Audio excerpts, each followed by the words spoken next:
సెలవిస్తుంది. చాలా సంవత్సరాల క్రితం బైబిల్ చదువుతున్నప్పుడు ఈ వచనం దగ్గర నేను ఆగిపోయినాను. నాకు వేరుగా ఉండి మీరేమీ చేయలేరు. ఒకసారి ఆలోచన చేస్తున్నాను.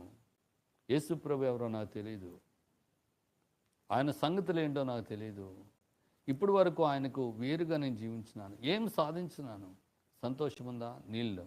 సమాధానము నీళ్ళు. ప్రేమ నీళ్ళు. మరి పాపం నుంచి విడుదల అనేది నీళ్ళు. ఈరోజు నా శూన్యము, భయంకరమైనటువంటి శూన్యం నాలో ఉన్నటువంటిది ఉంది. నాలో ఏ మంచి కూడా నాలో లేదు.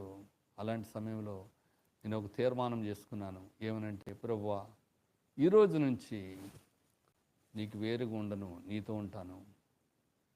ఈరోజు నుంచి నీలో నేను ఉంటానని నేను తీర్మానం చేసుకున్నాను.